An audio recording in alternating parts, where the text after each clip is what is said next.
Hello friend, मैं आज आपको एक सबक खामोश बात बताने जा रहा हूँ। मुझे उम्मीद है आप गौर से सुनेंगे। सलीम दुखी क्यों है? सलीम बहुत देर से घर आता है। माँ, सलीम तुम इतनी देर कहाँ रुक गए थे?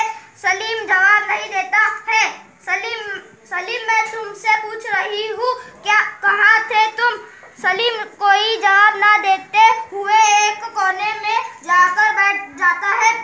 सलीम क्या